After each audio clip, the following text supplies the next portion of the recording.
Hi there, and welcome to the Self-Publishing Roundtable. I am your guest, Wade Finnegan, Kevin Michael. With us tonight, we have the usual uh, gang of self-pubbers. We have John Ward, Carl Hello. Sinclair, guest host Hello. Zoe York, and our special guest, Cora Seton. Hi, Thank you everyone. for being on the show. Thanks for having me. Brief intro, Cora Seton is the New York Times and USA Today bestseller of contemporary Western romances. She has the Cowboy Email Order Bride series and then also a Seal Mail Order Bride series. Um, I wanted to bring you on the show because um, you've had great success, but also because we've never had a Western romance author on the Hmm. show, and it seems to be a very unique genre with a lot of um, potential for growth. Um, so I guess the first thing I wanted to start off with is what made you want to write Western romance? Did you read a lot of it growing up, or did you just kind of stumble on it? Yeah, I more stumbled on it. I have to say, I have read very little Western romance. In fact, probably the only thing that I read that was applicable before I got started. Shoot, now I'll forget what the name of it is. One of those really famous, like hard-bitten Western stories. I want to say Larry McMurtry or something. Um, and um, No, no. All right. It's gone Lonesome right Dove? out of my head. Yes, Lonesome Dove. That's it. That's There we go. exactly it. So I had read Lonesome Dove, and I had read a couple of other things, um, a few years ago too, I went through this kick where I decided I was actually writing a young adult story at the time, and it had some action sequences in it, and I decided I needed to learn how to shoot a gun in order to be able to write about it a little bit better. And so I went through this whole period where I just, went to a range and hung out with some old geezers and, learned how to shoot a pistol and took a course to get certified so I could have them, which I never did. And I guess just being around that kind of person for a while just gave me some characters in my mind that I thought would be fun to write about. But the other thing that happened was just when I decided to get into writing romance really seriously in December of 2012, somebody made the comment that it was much harder to get any recognition on the contemporary romance lists, and that I might want to look into some of the smaller lists. And one of the ones that they mentioned was the Western romance list. And I decided just to give it a try and see what happened. I guess the moral of the story is then to do research because you never know what might come of it. You may completely change genres. Yeah, definitely. For people that don't know the Western romance genre, um, can you talk a little bit about the difference? There's like two kinds of Western romances. There's the more historical, Hmm. 1800s Old West, and then the more contemporary stuff. Do you want to talk about a little bit about the differences in terms of the level of heat? Yeah, I guess, and again, I don't want to make generalizations that might not be true, but I think a lot of people do go and look at the historical westerns wanting a sweet read and wanting a pretty safe. In fact, if you go and look on like the top 10 list or top 100 of Western romance, you'll see a lot of historical romances that say right in either their subtitle usually, a sweet historical romance. And it's because yeah, there's a lot of people who would like to just be able to pick up a book and not run across anything that was going to make them uncomfortable. So yeah, I enjoy historical romances and historical Western romances quite a bit. I think mine would be just slightly more rowdy than that, but I can definitely appreciate both kinds. The contemporary ones are often more spicy, and in fact, just recently I've been reading more in the genre because I've been running into um, more Western romance authors and getting invited to do box sets and things like that. And when I'm checking out their stuff, I realize that I'm pretty tame in what's going on in Western romance right now. So that's pretty interesting. Yeah, I think you actually straddle the two fields of Western romance really nicely, and I think that that probably speaks to your popularity, that you're picking up readers from both, and that you're not so sweet that the readers that like spice wouldn't be interested, but you're also not so spicy that I think there are a lot of readers who enjoy seeing some of the intimacy in a relationship, but that what they don't want is they don't want a lot of aggression, and they also don't want a huge amount of angst. That they really want to see that emotional relationship unfold, and they see that in your books. So I think that you've probably picked up readers from both camps. Yeah, I think that's true, and that's how I always describe like my sex scenes are they're happy sex, and that's, nobody's being mean, nobody's pushing somebody else around. Yeah, there isn't this like anger. Oh, suddenly, I'm going to attack you, and you're going to love it. It's generally speaking, my hero and heroine are just absolutely hot for each other, pretty much from the moment they see each other, and then there's just a lot of stuff that gets thrown in their way. And yeah, I think that's pretty comfortable for most of my readers. I do notice that when I get a 1-star or 2-star review, it's generally about the trashiness and the premarital sex, that goes on in my books, and you know, can't get Now, can't one make thing I everybody wanted to happy. ask you, because I found it fascinating about your career, is that the old style kind of westerns tend to be mail order bride, but Hmm. you write contemporary, and you made it current. What made you decide that you wanted to update like the old formula? Oh. I really. Oh, I was going to say I wish I could remember, but you know what? I think I do remember. I think I actually remember going and looking at the list, that top 100 Western romance list, and realizing that the term mail order was in there, and then going, yeah, but I don't want to do a historical book. I want to do something up to date. And so I started with that by playing around with that title. And in fact, I can remember posting that somewhere and saying, okay, you know, if you had like online ads and you had this concept of an email order thing, what would you call it? What would be a great title? And a bunch of people jumped in, and we knocked around some titles until we found that one. And I just found, like, right from the beginning, once I had that title, it was so evocative that the story, I could just sit there and go, okay, so why would a modern day cowboy have an email order bride? And I came up with the idea that, well, his friends had played a trick on him, and it was all a big joke, but hey, maybe it would work after all. So, and then it was off and running. But if you look at my titles, you'll see that there's a long time until you run into email order again. And it took me a while to actually realize that that email order part of the title was a huge reason for the success of that first book and of the whole series, and that I better go back and pull that in again. So, Cora, with the success of the email order bride that you have in your series, and I also noticed you do this with military romance Yeah. as well. Does that mean that you'll expand into other technologies? Will you have a Google Hangout bride and a Skype bride? And Yeah. No, I don't. When I talk about branding with people, I point out that my titles, which are fairly cheesy, right? And we can get into that in a minute. They actually contain search terms. So mail order is a search term. Cowboy is a search term. So people who are actually, just randomly looking for romances will, come to Amazon and put in the search bar mail order bride or cowboy romance, and I'll pop up because I have those right in my title. And I can kind of like look at the titles that I have and say that the books where I have a couple of search terms actually in the title are my best sellers.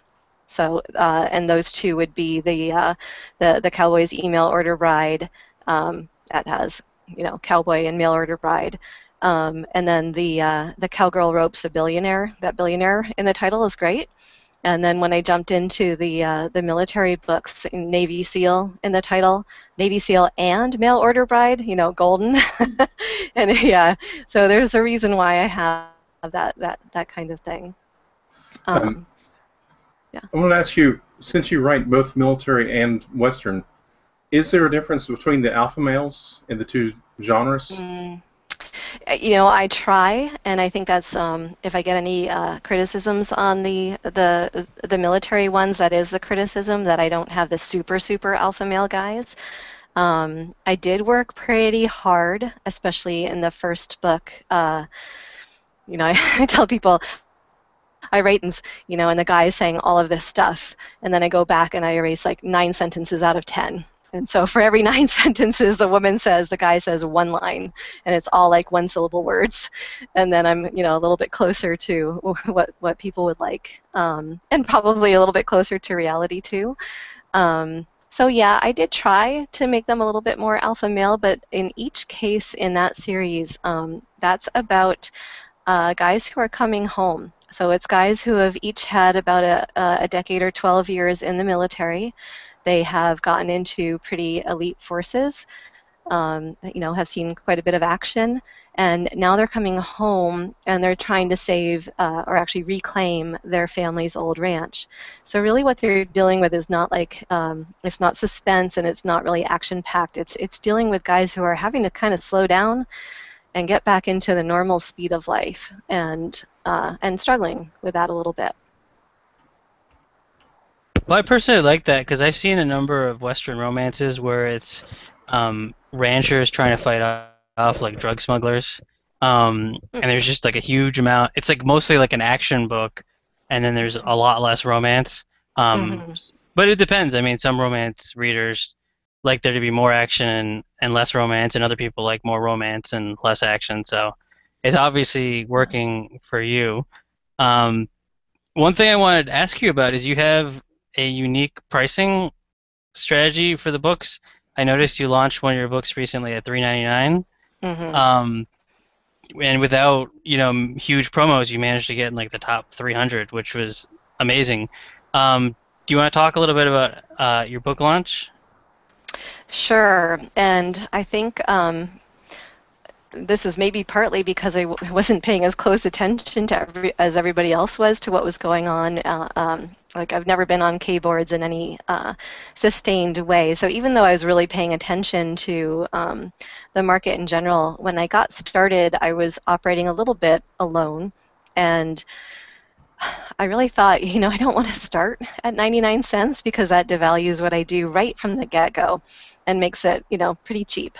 So I decided way back then I would start at $3.99, and I wanted to stay there for a long time and then, discount here and there. And I thought, maybe if I can just make people think, okay, a Cora Seton book is worth $3.99, pay for a Cora Seton book, that would maybe pretty lucky breaks in the beginning.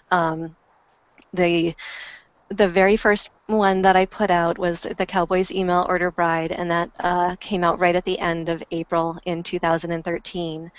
And about 7 days after it came out, Amazon just gave it a huge push. And so overnight that night, I had 491 sales, and I didn't know what hit me. Up until then, I had like 5 a day, 10 a day, and then suddenly 491. And once I figured it out a little bit after the fact, but that kind of said to me that, well, okay, if that many people were willing to buy the book at $3.99, that they are willing to buy books at $3.99. So I held steady with that, and I put out the second book a month later, and then there was a couple of months before I put out the third one, and everything kind of crashed in that time period. That was really scary. I thought, okay, I'm going to have to get a job, and that's the end of my great career as a writer. But through the fall, it picked up again, and by Christmas, I was doing well again, and I kept putting books out every couple of months. So it really wasn't until Christmas of that first year, so at least 6 months after the first book came out, that I tried my first sale. And what I decided to do for Christmas, kind of on a whim, one night I just said, hey, I'm going to change all my prices. I put book one at 99 cents, book two at $1.99, book three at $2.99, and then the other one I think maybe at $4.99 or something like that. And it really worked. I think I maybe got an e-reader News Today ad for that 99-cent one too. And so over Christmas break, everything, took off pretty nicely for me. And into January, I had another new release. And again, January was terrific for me at that time. Um, I mean, I can remember being really excited about what was happening. And so he's laughing because it was coming. Um, so, February was, it was okay. I put out another book. It kind of held steady, and then, but it sunk a little bit. And so I thought, okay, oh gosh, here we go again. It's going to sink again. So March, I have no idea why I suddenly decided to make a book free, but I think people were talking about it again, and I thought, it's been nearly a year. Why not give it a shot, right? I can always put it back where it was. And I think actually, I think we ganged up on you. I remember, I think you posted about it on Romance Divas, and I'm pretty sure that Deanna Chase was like, you got to try it. Okay. There's a lot of examples on Romance Divas of people who have put a book on free and had success, and the ones who had waited longer in the series had more success. And I think that it was someone like that convinced you to try it. Yeah, that could definitely be it. So I do remember some conversation around it, and I also remember thinking, okay, I have all of these books out. Maybe now, I think I had tried once before to get a BookBub ad, and I'd been turned down. So I thought, okay, I'll try that again too, and I did. I put in for a BookBub ad, and I got accepted for April 11. So I went ahead and made the book free because I was afraid that maybe I wouldn't get it done in time. So back in, I think it was like March 25th, and it was amazing. So the first day I made it free, people downloaded nearly 10,000 copies, and then it kind of tailed down a little bit from there, but it was thousands every day. And I thought, well, that's really great, and my sales started to go up. So right at the beginning of April, I was getting a lot of extra sales, and I could watch them happen, because I had at that point 6 books in the series out. So I could see a bunch of people would download book 1, and then suddenly there would be, more sales would go up on book 2, and then 3, and then 4, and it was pretty amazing to watch. And then on April 11th.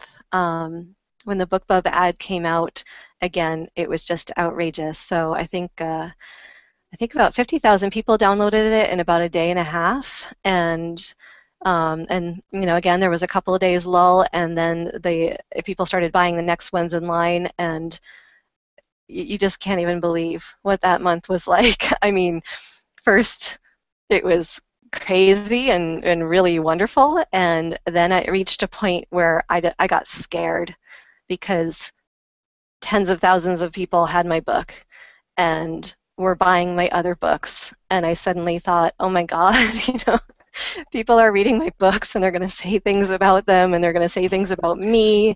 And they're going to insult my mother. Yeah.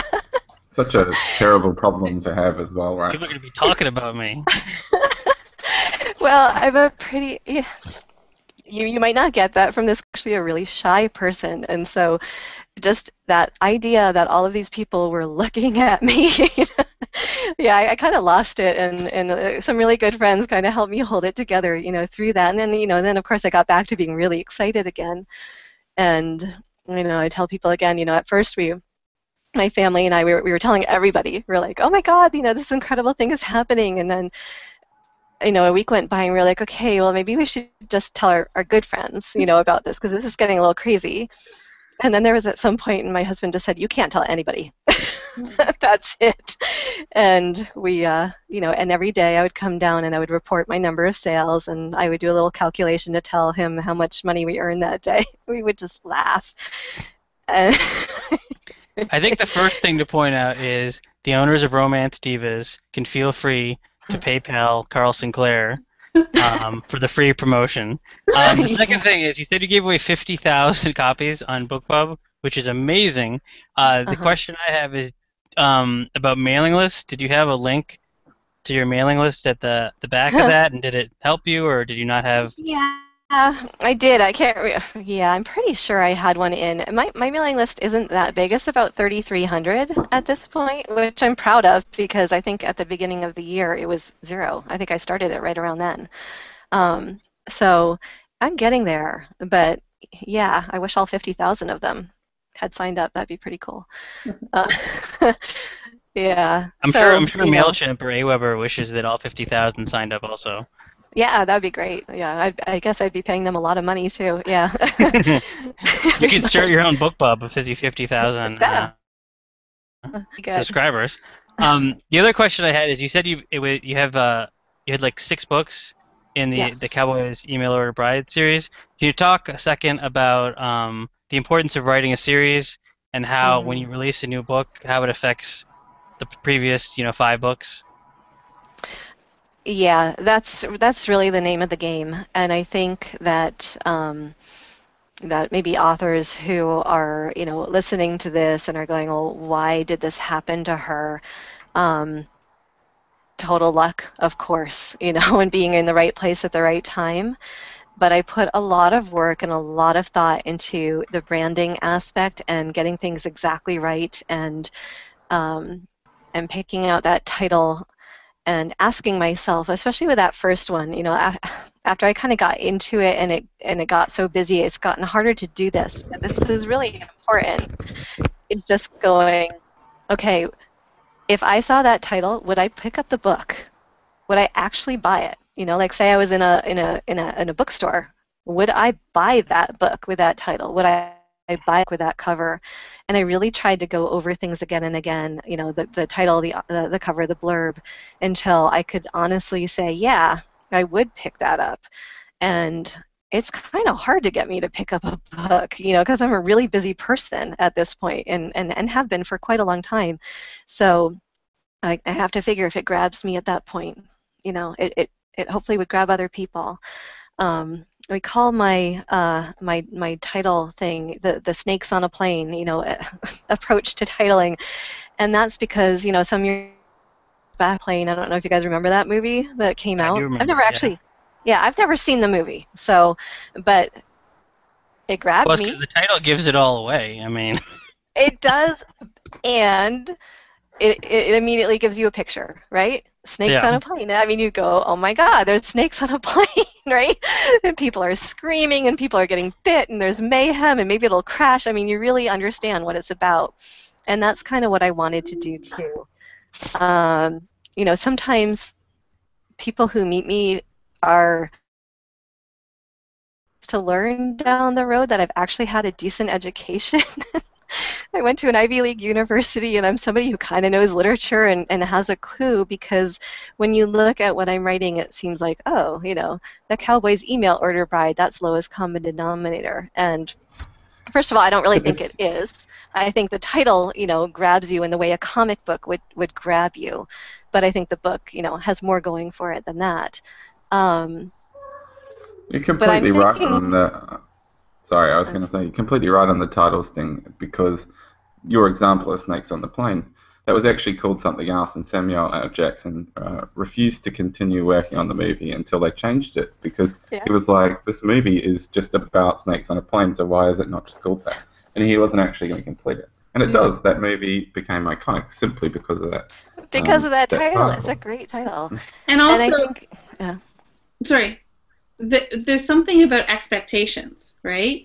That mhm, if you are really clear with what the simplest version of the book is, then you can exceed those expectations with a really solid book inside, right? You can take the story a little bit deeper and that will blow your readers away, right? Whereas mhm, if you go with something more with a title that's more just more complicated or suggesting like some romance titles are really emotional or they mhm, they they set on they change they flowery and then when you look inside you might actually think well this is a simpler story than that but if you set the expectations at a kind of at a simple level from the title then you can exceed those expectations when they read it. mhm. Hey, Cora, can Yeah. I ask you, what's your opinion of a title like Vikings Unleashed? Does that work? Yeah, actually, that really Vikings Unleashed works for me, but I'll tell you what works more for me is Vikings in space. I mean, again, snakes on a plane, you know? I mean, they've nailed it. They've nailed it. Very evocative. Got to find out what those Vikings are doing in space, you know? Yeah, So I'd pick you it were a up. big fan of the Muppet Show with pigs in space? Yeah. Yes, actually, that's been going through my mind today because we've been In talking saying about that, variations of the Vikings in space box set is kind of all over right now, which is awesome. And so, yeah, yeah, you in know, saying we're that, making fun of I'm it and not all the different sure. variations we could do. Hmm? I was going to say I'm not sure as a predominantly fantasy writer and science fiction author, me writing the Elven Wizard's Mail Order Bride, I'm not sure I would I would get the same response that you did, but Possibly I'd have to not, but tweak I it. have a feeling there is definitely a okay, you know, I mean, think about Dune, hmm I right? love Dune. I that was my absolute favorite book growing up. I wrote an essay on it for my college entrance, you know, examination, uh, um, or you know what I mean, the applications. hmm Um, Again, that's pretty evocative. I mean, they had a decent cover as well, but yeah, sometimes simple is good, and Even Star Wars. yeah, hmm yeah. So, and I guess, you know, as you guys are saying all of this, I'm realizing, yeah, maybe I really had that in mind, you know, that kind of movie poster mentality. And I have a husband who makes computer games, and that's something we've talked about for years. You know, in his case, he would say that a really good like the artist, the guy who's in charge of the art on a video game would kind of mock up, you know, a poster or an image or something, and everybody else was kind of, you know, supposed to tailor what they did to that image, and it set the tone for the whole project. And I think that's, you know, that kind of thing is actually really important because by the time somebody's bought my book, they've bought the book. It almost doesn't matter what's in the book, you know, except to get repeat sales. Um, Authors hate to hear this, but you know, it's like the whole judge a book by its cover thing. It's true, right? There's a lot of books I will pull out of a shelf, I'll look at the cover, I will put it right back. That's not the author's fault. That's whoever put the cover on it.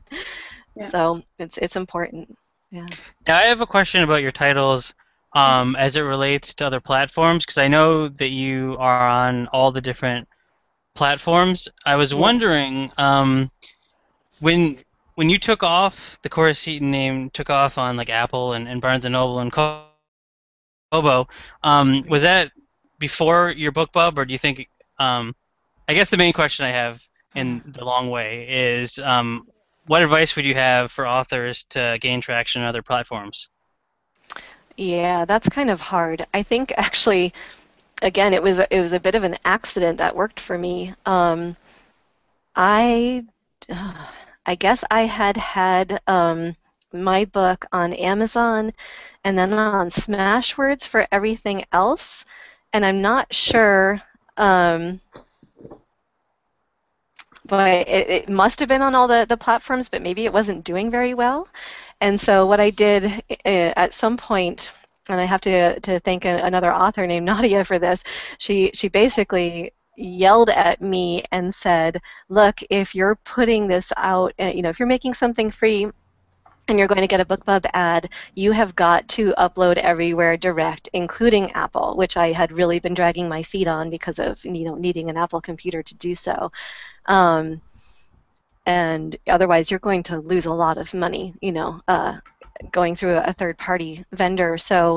Um, so I went ahead and did that. So basically, everything dropped again into all of those different places all at once. So I think iTunes, like I think my books maybe had been on there, but they'd been buried way, way deep in a catalog, and all of a sudden I dropped 6 of them in there at once. And for whatever reason, that triggered something, and it took notice, and my books ended up in the, you know, in front of people. And then I guess my BookBub ad came out, and there it was. So it was kind of a double deal there. Um, Yeah, so that worked really well. And when it all kind of happened, there was a little while there where iTunes and Barnes and Noble together were pretty much equaling what I was earning on Amazon, and I was really, really surprised. It's dropped off a bit since then.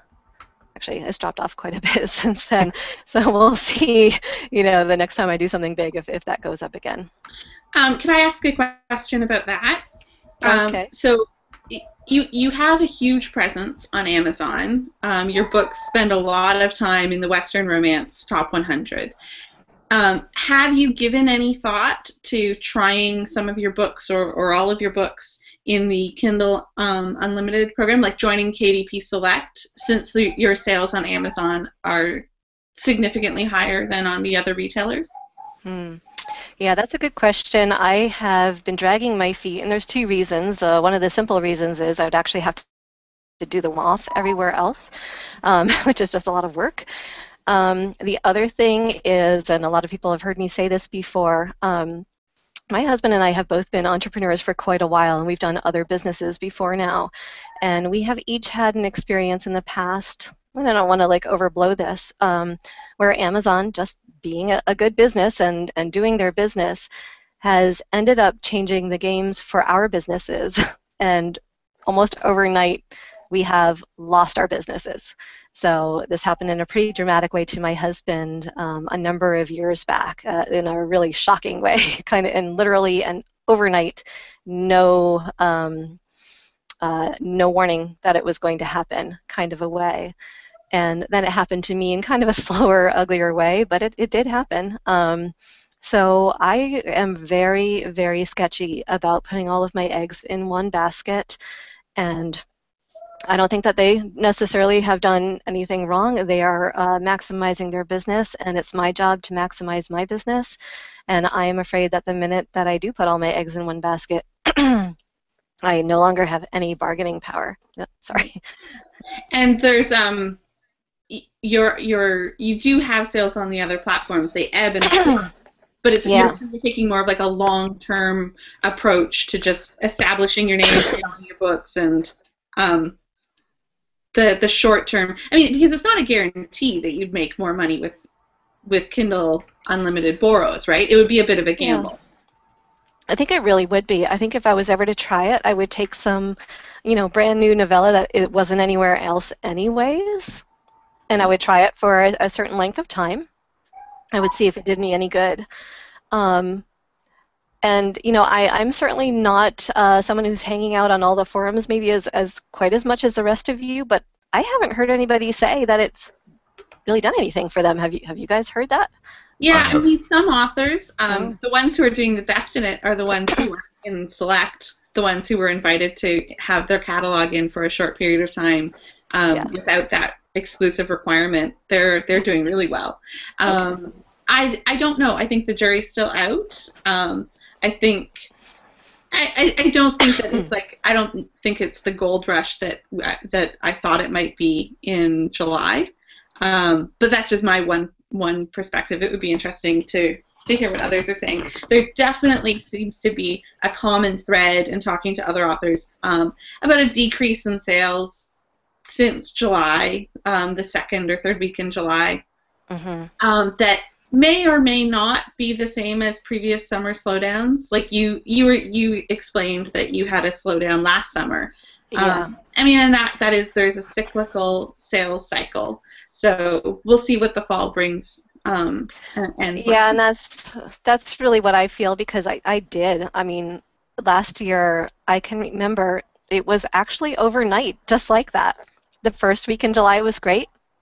Somewhere in the second week of July, everything crashed, and I was shocked. And then because I didn't publish anything in July or August last year, it just kept sliding until it was tiny. My sales were tiny until I published a new book in September. And even then, I remember that particular release being quite low compared to the first two that I'd had. It really wasn't until December that things picked up to where they had been. So, I just want to point out you were really lucky to make it until the second week of July, because I find usually, like in America, a lot of the kids get out usually mid-June, and so I Yeah. find it tends to be like mid-June to mid-September. Um, Mm. but I think Everything fresh. I'm glad that Zoe pointed it out though. Like in addition to the summer slump, there was a further slump like a week before they launched Kindle Apocalypse Unlimited. Yeah, Um, no, there was definitely there were a couple of days where everything like froze for a few hours. I don't know if you guys noticed that, and then it oh, I kind of noticed it. rained. I was pooping my Yeah, pants. yeah, it was really scary, right? And then it came back, but it wasn't. And you're like, that wasn't quite as much as it used to be.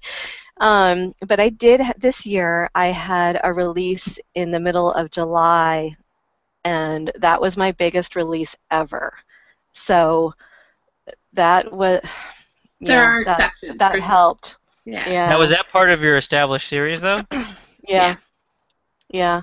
And it was the book that people had been waiting for. It was the second in the military series. So people had been kind of waiting for that one since May when they picked up the Seals of Summer bundle. Um, and I was kind of blown away because I hadn't really done anything for that one. I can't remember if I even did a tour or anything on that one. And it did pretty well, and it held. So my numbers held until just about the end of August, and then they kind of slumped pretty good. And right now, yeah, compared to what I was doing before, it's pretty slumped.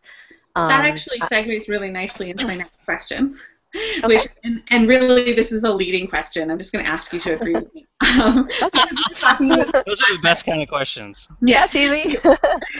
we were talking about this last night, right? The value of blog tours and giveaways and adverts versus just writing the next book and Yeah. staying really like being really focused and a bit of a workhorse when it comes to getting new titles out on a regular basis. So if you could talk a little bit about that.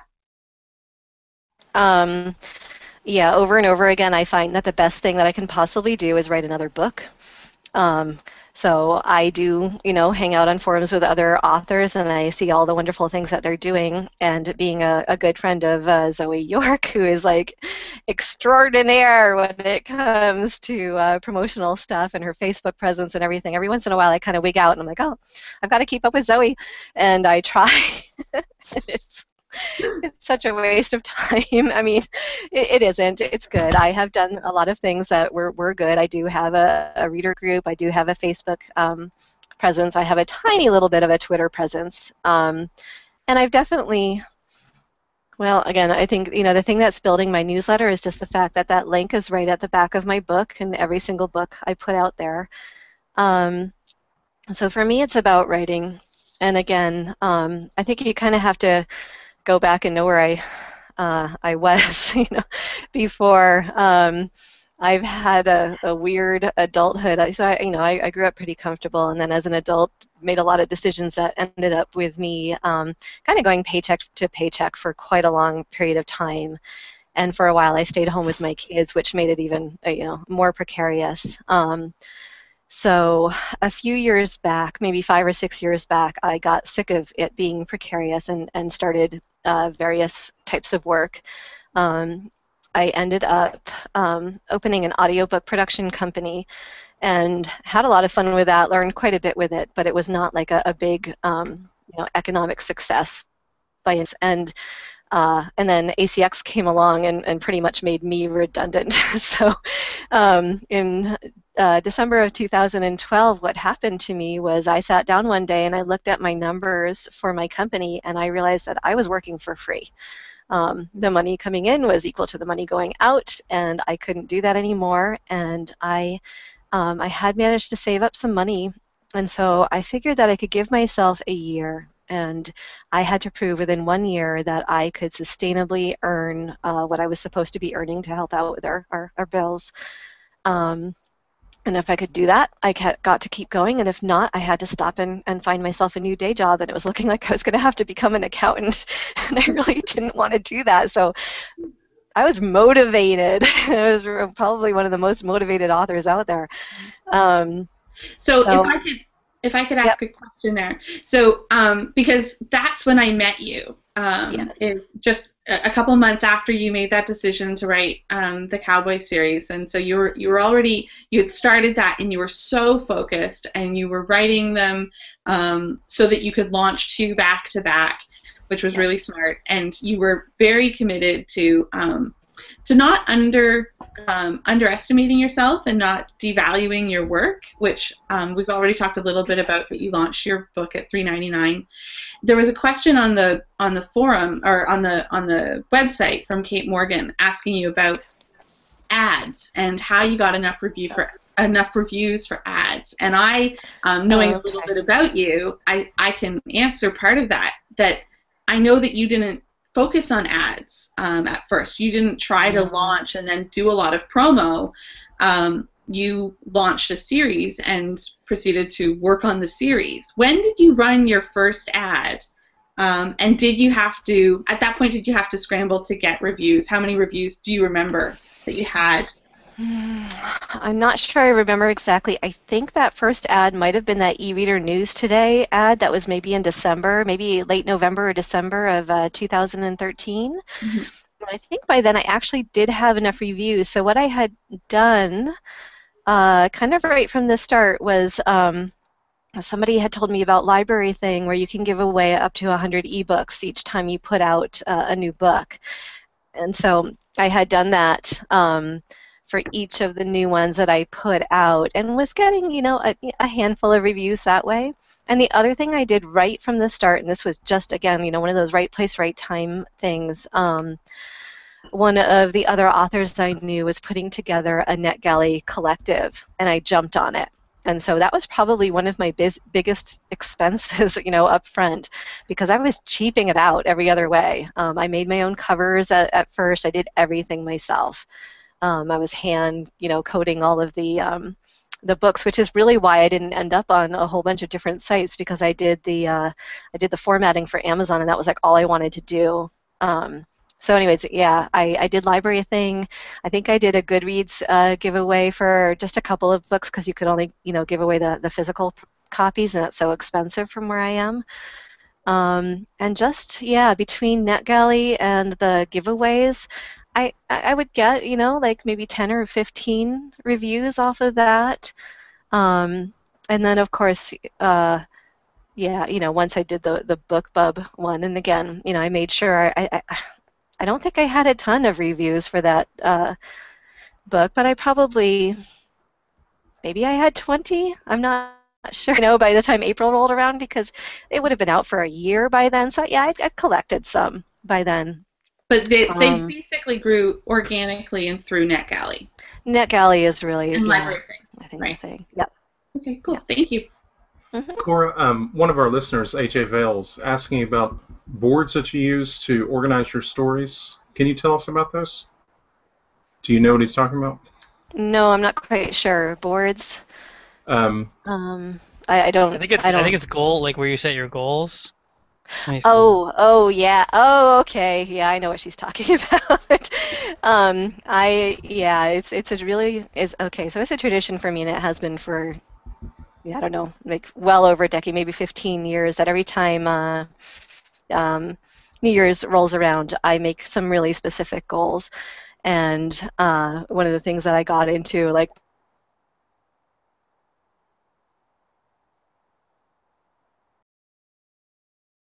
magazines, and you stick up your things on pieces of paper and make a big image of what it is you're after. And the idea is that you're triggering your self-conscious, not just with words, but with images, which uses a different part of your brain.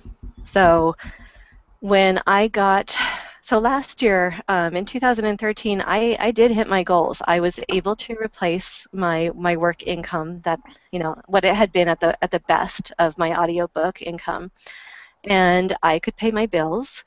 And I decided, I'm getting older. I decided I needed to set some big goals.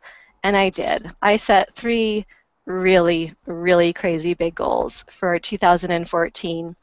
And I did, um, I did a vision board for them. I stuck them up all over my, my office, which you see behind me.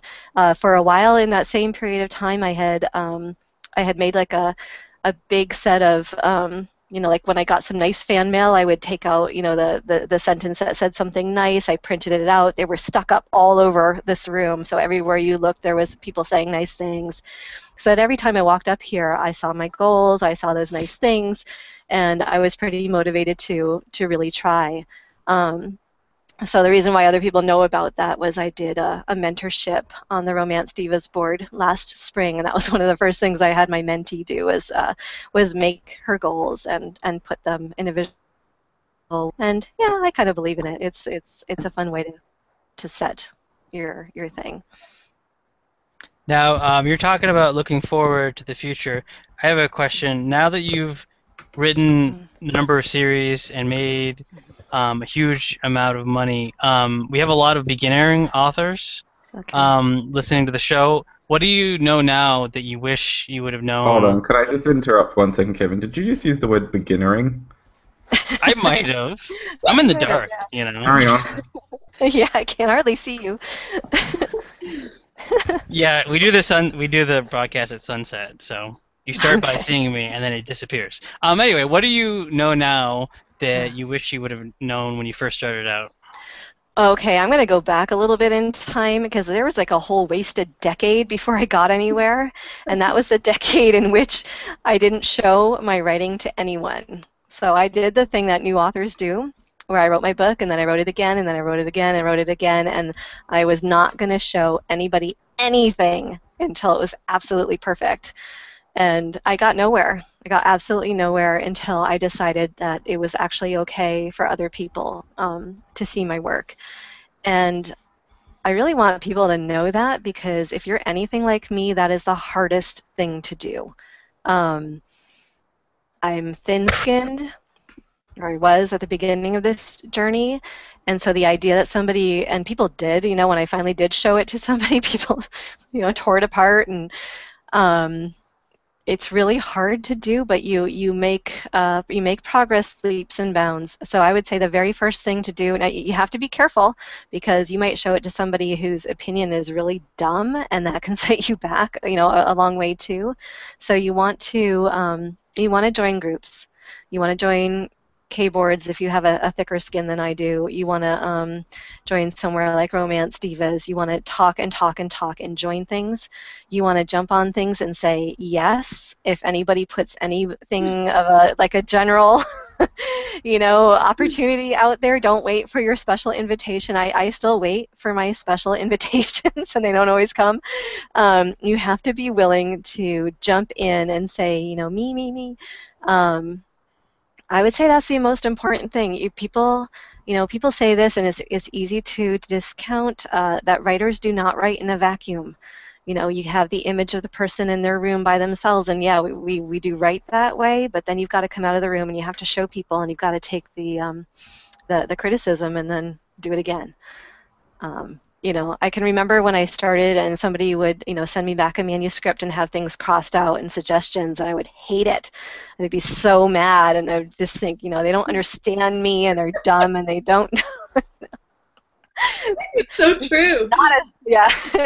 And now, when I send out a manuscript and somebody sends it back and it's marked up, I'm like, yippee! That's work I don't have to do. Yeah. I'm so thrilled. So yeah, you really have to get over it.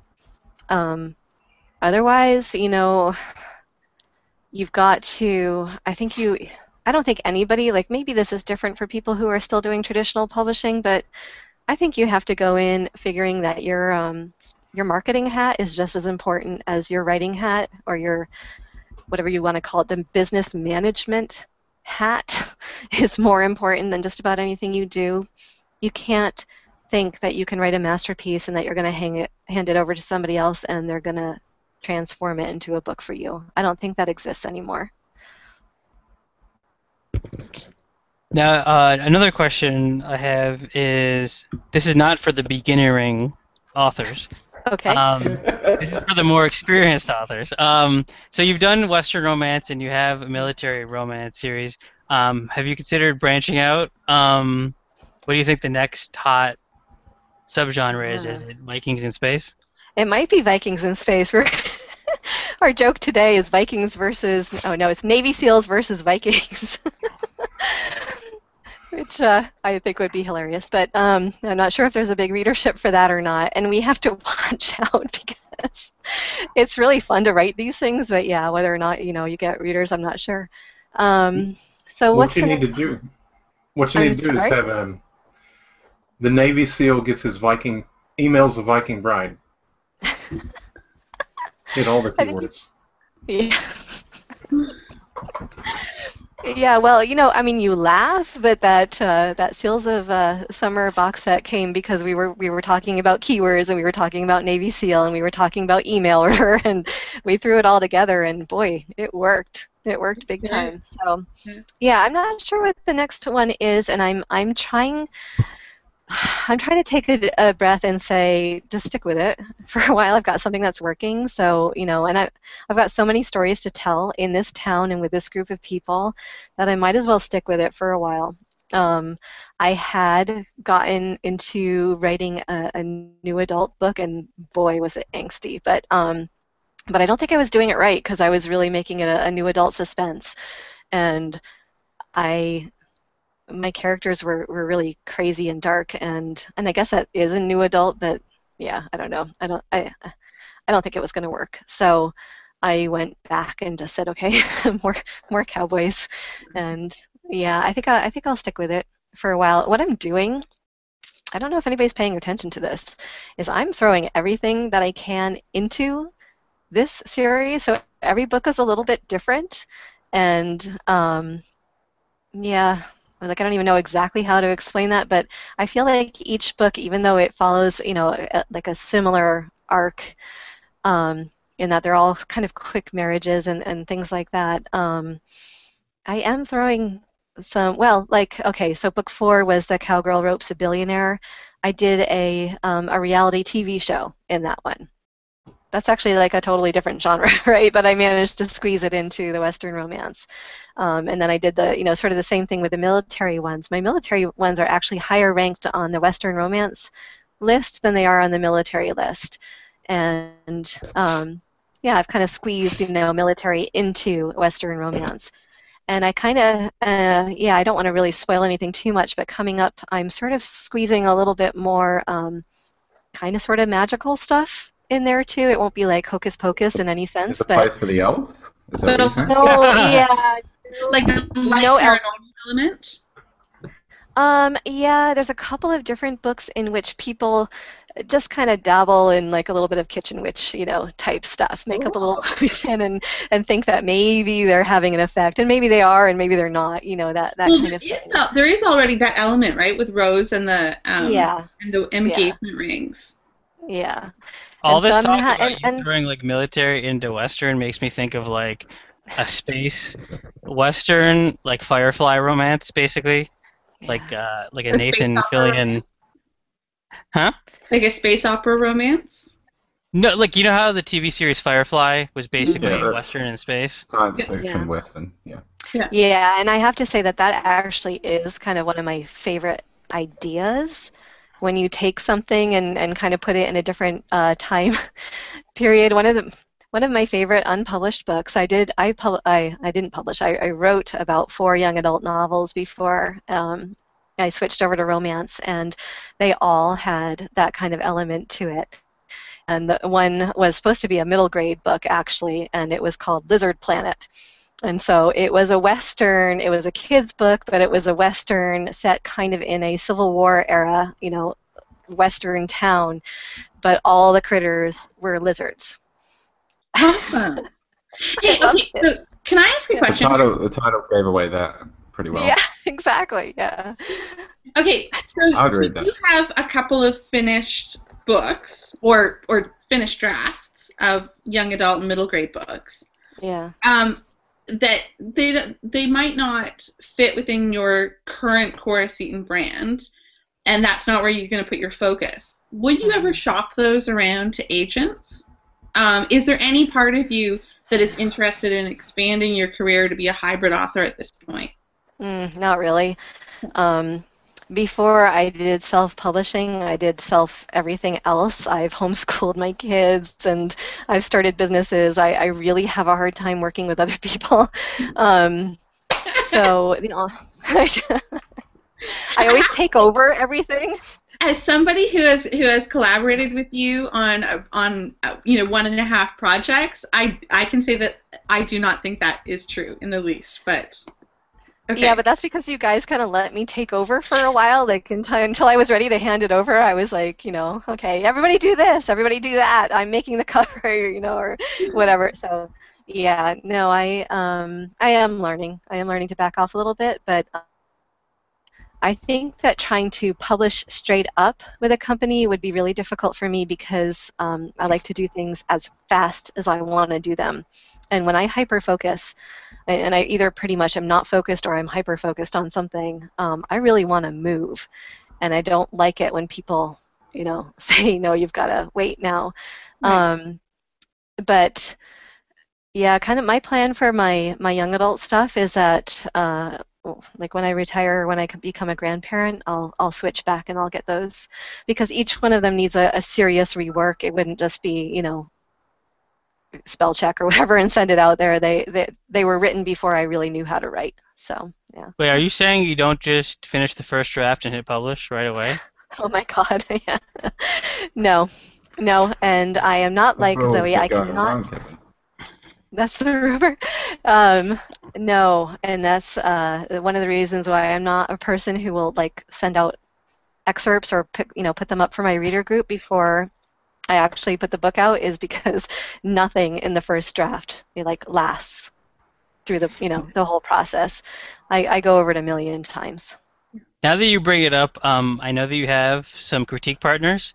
One of them Yes. may possibly be on this podcast currently. Possibly. Do you want to speak about collaborating and having a critique partner and the importance of not having your husband or mother be like the person that reads your work?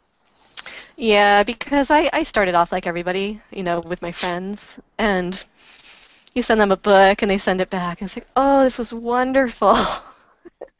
You're like, that's no help, It's not wonderful and I know it and I want some help. So, yeah, I lucked out, and this is really the thing about hanging out on forums. And when I say we, I mean, people who, like, it's funny, today on some of the loops that I'm on, people are talking about wanting to hear about authors who got their start in 2013 rather than authors who got their start in 2011 or 2009.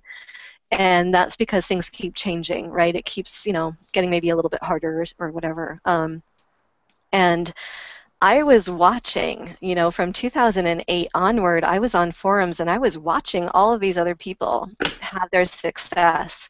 And probably the first one that grabbed me, because I wasn't on K-boards, I was, more on Divas, was Gemma Holiday. I want to call her Halliday. I watched her just go easy process where she got her backlist back and published them and made a phenomenal amount of money. And I sat right up and said, I want that. But I didn't know how to get it at that point, and I was busy with audiobooks. So then a couple years went by, and there were some other people like Roxy Rivera and things like that who were, again, suddenly with their series posting about having these months with these phenomenal, sales numbers. And again, I was like, I want that. I really want that. And, I really think I could ever get it, but I wanted some part of it. So around then, I was one of the newer people, but who was really jumping into it and taking it seriously and writing one book after another. And Zoe was there, and she was kind of doing the same thing. And there were some other people around who were doing the same thing. And by making it clear that I needed critique partners, and I guess them, making it clear that they did, we found each other. And we kind of have a little group. And we are really, there for each other. And that group has expanded over time where, I know I'll hit up Zoe for specific information, and I'll hit up other people for different kinds of information. And having that support group is huge. And for somebody who is basically a pretty shy person and doesn't like to step out in front of the crowd, that took some doing. And for me, it took a lot of a lot of watching what other people were doing on the forums and saying, oh, okay, that's what you do. You speak up and you ask and you jump in there and you make some comments and you make sure that people know who you are, and then you eventually find your group. Yeah, so it's really possible, but I think that group is huge. I have a follow-up question here. Mm-hmm. When you outgrow your critique partners, and I don't mean necessarily, I don't mean that you stop working with them, but when your volume of work exceeds, like when we started, right? We would trade books, and we'd have like a couple of months until that book was going to come out. We'd like a month or two, and then this spring, it really felt like all of a sudden we were working on books like back to back to back to back, and it becomes it becomes almost too much work to just barter. So when and how did you start to pull professionals into your workflow? Not just professional editors, but also like cover designer and formatter. How do you use professional publishing support people to give you more writing time? Yeah, and that took some doing, as well. I started off with a cover artist after my first 3 books came out, and I looked at them, and actually, it was probably once I got my print versions in my hand, I thought, they're good enough, but they're not professional looking, and I didn't like that, and I didn't feel good about taking them around and showing people in real life. So I decided to go for a cover artist at that point, and I had heard about Kim Killian quite a bit, and ended up going with her. So that was pretty easy. She's so reasonable. And then the next thing was the formatting, and I don't even know who told me about BB ebooks. I'm giving lots of people a plug. I love them. I love them.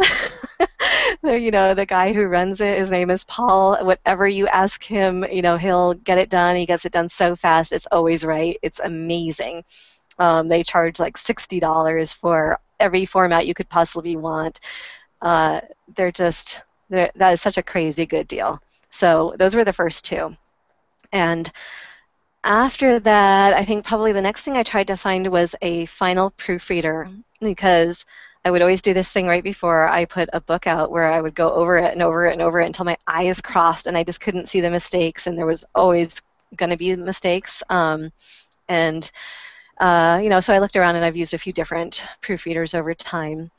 So the last thing was really getting to the critique part. And yeah, you're right. So what had happened, and this is me being really nitpicky, and anybody who's been with me through a process of writing the book knows I have a couple of crisis points where I hate the thing, and then I change it, and then I change it, and then I change it, and every time I change it, I end up needing to send it to a new person to look at. And so for every book, little bug, for every book I put out, I'm ending up needing to do like 7 critiques. And when you put out a book every other month, that means I have to do 7 critiques of other people's novels every other month, on top of writing a brand new novel every other month. And that's not functional, right? It's not functional, yeah. So we kind of, so after sales really, kind of flew out of the roof, I decided, okay, I can actually afford now to pay for somebody to do this. And I have ended up now using a developmental editor, a regular editor, and a proofreader on the last project, and that was super helpful. Now my problem is that I've gotten so far behind schedule that I've got literally a 2-month window from the day I started the book to the day it's publishing for the next one. I can't fit that many people in it. They can't get it back to me in time. So I'm just kind of scrambling around and doing it with a little less help this time, but I'm trying to get back to a place where I can do that. So two editors and a proofreader before it goes out. And that does lengthen your workflow length of time? It does. Yeah, because each person needs like a week or even 2 or 3 in order to do the work. And that's a learning process for me because, like I said, I pretty much do something and I, zip through it, and waiting is kind of hard, but it'll work out. Right. Yeah. I think Now, someone else has a question. Yeah. Okay. yeah, I was gonna say, Carl. Carl? Is he I'm there? listening. I am listening. What's your question, Kevin? Oh, I was gonna ask you a question. I know you did a reader hangout with a number of your readers recently. What gave you the idea for that, and how did that go? It's for Are you you, talking? Cora. For Cora. Oh, I think it Is was that for me? author interview. Yeah. Yeah. Oh, For all okay. of them. Yeah, yeah, okay. Gosh, do I admit what that was about? That was about getting ready for this. I had Oh, never okay. done a, well, I had never done a video hangout Uh-oh. before, and so Zoe very nicely offered to be my guinea pig, and so I switched it around and I interviewed her, and I had so much fun that then I went ahead and I did another one, and now I've got a few lined up. So I don't really know what I'm doing with them. They're just kind of getting done, and I tell people about them, and we can embed them in our Facebook and all that kind of thing. I'm not really sure what the big master plan is, except I do love talking to authors, and I find it's a great way to get to know somebody. So I yeah, we'll think that see. YouTube is a social media channel that is going to increase exposure over the next couple of years. There's lots of teenagers on YouTube and young adults, and they're going to, in the over the next half decade, they're going to graduate to loving romances. So I think that any romance author that enjoys building their YouTube channel content right now is probably it's probably a good place to do it as long as you enjoy it. Like, don't do anything that you're not enjoying. Oh yeah. No, and I'm finding it totally enjoyable. And probably the other thing for me is I kind of live in the boonies. I'm up in northwest British Columbia, and there are no big cities around. There are no romance conventions anywhere close to me. No chapter of RWA. So I'm kind of up here by myself with just a couple of other writers, and yeah, getting together on video and having these interviews is giving me a way to actually have an interaction that's not just typing. I actually get to see people's faces, and I'm hoping that my readers like it too. This is really new, and I'm working out different ways to to get involved with my readers. Really, what my readers want from me is for me to write another book. But in between times, I am trying to figure out ways to talk to them. And so I guess the thing that I've had to realize is that they actually really like it when I interview another author and ask them all the questions. They want to kind of sit back and watch the process and learn about their author without having to maybe get up the nerve to approach an author and ask the questions themselves. So yeah, it's not a bad thing to do. And the bonus is, now that you've admitted that it started as a result of coming on the show, Yeah. I'm entitled to at least 10% of any profits you eventually Any make. profits? Yeah. Carl, you want to give Yeah. out your PayPal in case the romance divas want to give us money, or anyone? I think so. There's been about nine. There's going to be a drinking game next week. Anytime Romance Divas gets mentioned, take Yeah, a I drink. think you guys need to put little like little icons up in the corner of the screen, and Oh, charge like a a little. counter? Like every time it gets mentioned, it's like ding, Oh ding. yeah, or just a little little advertisement up in the top of the screen for everybody who we That's not a bad mentioned. idea. Yeah. Before we Um, finish up, Cora, we should probably talk for a second that you have a new book coming out this month, right? Oh yeah, I do. Yeah. So I have the good call. I have the last book in the Cowboys of Chance Creek series. So that's book number 8. It's The Cowboy Earns a Bride. And yeah, so that's coming out on the 22nd, and I'm having a big Facebook party on the 25th. So if you just go on Facebook and say Cora Seton release party, you can find it and join in. I have about 30 authors coming and hanging out with me and giving stuff away and things like that. So that should be really fun. And yeah, then the next military book will come out hopefully in November, right around the same time as our next box set does, around November 17. And that will be the Marines email Murder Bride. Well, it's all great. Thank you for coming on the show. If you want to pick up Cora's books, you can get them on Amazon, Barnes& and Noble, Kobo, Apple. If they want to reach you on your website, Yep, is it just www.coraseton.com. And go pick up the Cowboys Email Order Bride and then the Navy SEAL Mail Order Bride. Also, thank you for being on the show, Cora, oh, and thanks for having me. congratulations on your success. Also, thank you to Zoe York for guest hosting, and as always, John and Carl for being awesome. I just wanted to say next week we have Rachel Aaron coming on. Hold on, there's an ad playing in the background of my thing, so I'm just trying to close it.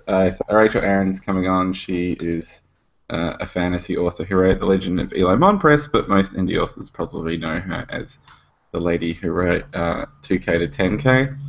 So Oh, she yeah. will be coming on next week. All right. So until then, thanks everyone for watching. Carl, do you have anything to say about people's mothers?